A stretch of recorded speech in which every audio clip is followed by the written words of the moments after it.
Welcome to the Rant from Big Mike. I'm Big Mike. The Health Care Act is what's on everybody's mind. It's what everybody wants to talk about. And depending on whether you're a Republican or a Democrat, you either like it or you don't. But listen, I sat down the other day before this was rendered, and I wrote all 9 of the Supreme Court justices down on a piece of paper and decided for myself how I thought these people were going to rule. And I got the 4 that agreed with Justice Roberts right, and I got the 4 that were what they're calling the minority. I knew that Kennedy, Scalia, Alito, and Thomas would all reject this on various grounds because they're diehard conservatives like the other ones are dyed-in-the-wool liberals. That shouldn't be what we have on the court. The court's makeup is too politicized, and I don't agree that they should use a political point of view, even though all of them in every confirmation hearing says they don't. You can look at their opinions until they do. But I sat down and thought about it, and before it was ever announced, I didn't know which way it was going to go because there's 9 Supreme Court justices, and I had it 4-4, and I couldn't figure out what to do with Roberts because I thought that the personal mandate was a fine. It's described in the bill as a fine. It's been described in the media as a fine. It was described in the arguments before the Supreme Court. The historic 6 hours of oral arguments, it was described as a fine. It's been described in every piece of reporting I could find as a fine, and even in the legislation, in the language in the legislation, it's described as a fine. And a fine is, generally speaking, a financial penalty that you pay for failure to follow a law, rule, or regulation. So I never thought that this decision would be the convoluted path that it has become. First off, I don't understand how he takes the Commerce Clause decision and turns the fine into a tax. In order to believe that, you have to believe that failure to have a driver's license on you and you appear in court and the judge is hearing your case, you have to believe that you're paying a tax for failure to have your license on you. I personally, my personal feelings aside, but I personally don't feel that the government has any right or any ability to force me to do anything that isn't governed by the rule of law. I certainly don't feel like they have the right to tell me what I have to do with my own money. How he sidestepped around this and got to this conclusion, I have no idea, and the only answers I can come up with is looking at legacy, looking at the value of the court, or it was a political decision, maybe to hang the millstone of tax around Obama's neck. I can't figure it out. It doesn't make any sense any other way. Anyhow, a couple other points. Everybody's calling it the Health Care Act, and you ought to know it's called the Patient Protection and Affordable Care Act. And the reason you ought to know that is because pretty soon the liberals are going to start calling it by a different name. Because they don't want to be tied to the issue that the Republicans will bring up. There's an individual requirement that you have health insurance, and that requirement has several limitations, several things that they have considered to be exemptions. One of those is if you're in prison. Most of them are automatic, by the way. Most of them are also not going to affect a majority of Americans. So if you're in prison, or if you're in the category that we call poor, which means you're living below the poverty line for your state or your area, if you have a religious affiliation that disagrees with insurance altogether, and get this, if you are an undocumented immigrant, you don't have to have health insurance.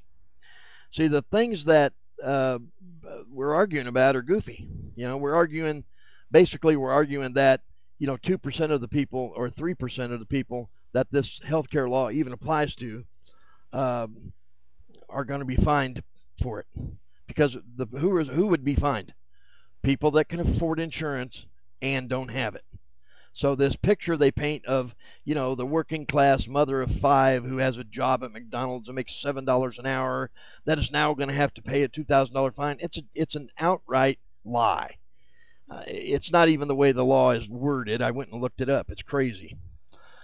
It does some. It does. I mean, the law itself does some pretty good things as far as I'm concerned. It permits me to keep my children on my insurance to age 26, and in this job market, I like the fact that I can still cover my insurance.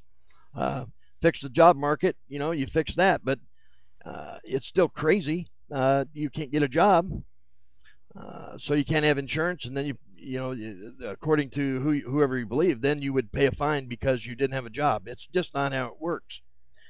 The other thing is they're not going to be able to deny coverage after the full thing implements anymore, or have lifetime uh, limits. They can't say, well, once we paid $1 million, your insurance has expired. That's going to be crap. And they can't deny coverage because you had a pre-existing medical condition. Why the hell would you need insurance? If you had, that would make it so that you can never switch jobs ever. Say you had a kidney infection and you went to go to work somewhere else, and they say, sorry, pal, we're not paying for it because your company wants you to come to work for them, but they could care less whether or not you're well enough to continue to work there. It just makes no sense. The other thing is that, is this going to increase taxes? You hear the millstone of taxes is hung around somebody's neck in order to defeat them politically. Being as this is a social commentary, a social issue in terms of how does it help the downtrodden, how does this help the poor, how does this help society as in general, let's put the facts where the facts are. First off, let me tell you the truth. The truth is, I don't care if some guy that's got $100 gazillion has to pay another $250,000 a year in taxes. I could care less. It's not going to hurt me. Don't try and sell me that story that says, oh, if he doesn't have another $250,000 to invest, he won't open a factory over here. He won't employ as many people. Those guys are greedy. They don't employ anybody anyway. There's a lot of them that do good work, but I'm just saying it doesn't fly. That's a stupid argument. So don't try it. The second argument you always hear is if you raise taxes on the wealthy, then you are going to create an economic situation where they're looking to invest their money in other places that don't create taxes to offset it. In other words, they're going to move their money out of the United States.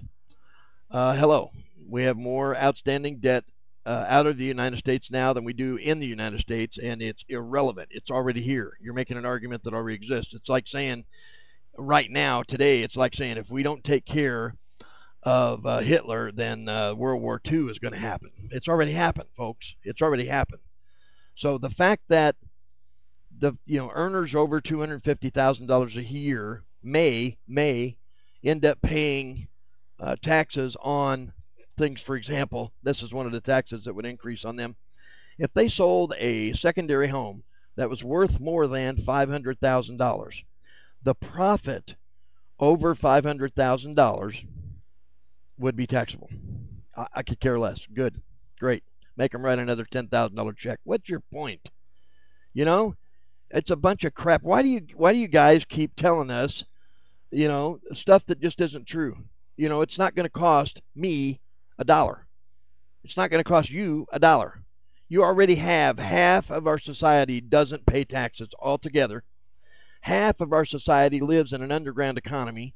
We have an entitlement larger than any 3 countries combined on the planet. Even the people that we rag about, we talk about Canada, we talk about Great Britain and some of the socialist countries, or the people that have socialist health care. If you add all of them up, we still pay more in entitlements than any other country or any other 3 countries combined. So what's your point? We give away more in foreign aid than some countries have in their entire budget. So, I mean, it's a whole separate subject, but don't tell us lies. Tell us the truth. Look in the act and read it. The second thing I want to tell you is the way we look at politics today, we are so divisive. It is so down the middle, Democrat, Republican, that this system, if it doesn't matter what happens with this law today, it eventually will be torn apart, shredded, and put back together as something else, the way that every other major piece of legislation, with the one exception of the Civil Rights Act, has been. Nobody would agree or tell you that the Lyndon Johnson's Great Society legislation has stayed exactly the same as it was, when it was enacted. About the only thing that hasn't changed is some of the, it may have even gotten better, some of the civil rights legislation, and that's because it's too big, a third rail, it's too problematic. Otherwise, there would be some people out there that would love to change that. So it's just, the controversy that exists about this law um, has two reasons for existing. One is because it was brought into being by strictly partisan lines, Republican down the center, Democrat down the center, and if a Republican voted for it, a Democrat didn't. If a Democrat voted for it, a Republican didn't. I think, my personal opinion is that if we would stop electing lifetime politicians, if we would stop electing politicians who thought they represent only Republicans or only Democrats, and if we would tell our politicians that we expect them to work together to find solutions and answers, and that, if you have a hung jury in Congress when they're trying to decide something, then somebody ought to be able to decide it for them. It shouldn't just die. Make a committee. I don't know what the answer is. I just know I'm sick of it. I'm sick of gridlock. I'm sick of one party saying no, no, no, no, no. I'm sick of one party blaming the other. I'm sick of these elder spokesmen that think they have all the answers.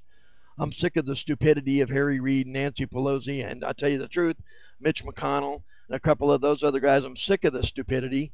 I'm sick of the nutsos that the Michelle Bachmans that somehow get on TV and tell you things that don't make any sense. I'm sick of the lies, and I'm sick of the media repeating them. So as long as I have breath in my body, I'm going to research the facts and present those facts here. And the fact is, if you had representatives that cared about you because you were in the other party, this problem we have right now would not exist. If you had representatives that were not lifetime politicians, that were not vested in the next election, this problem would not exist.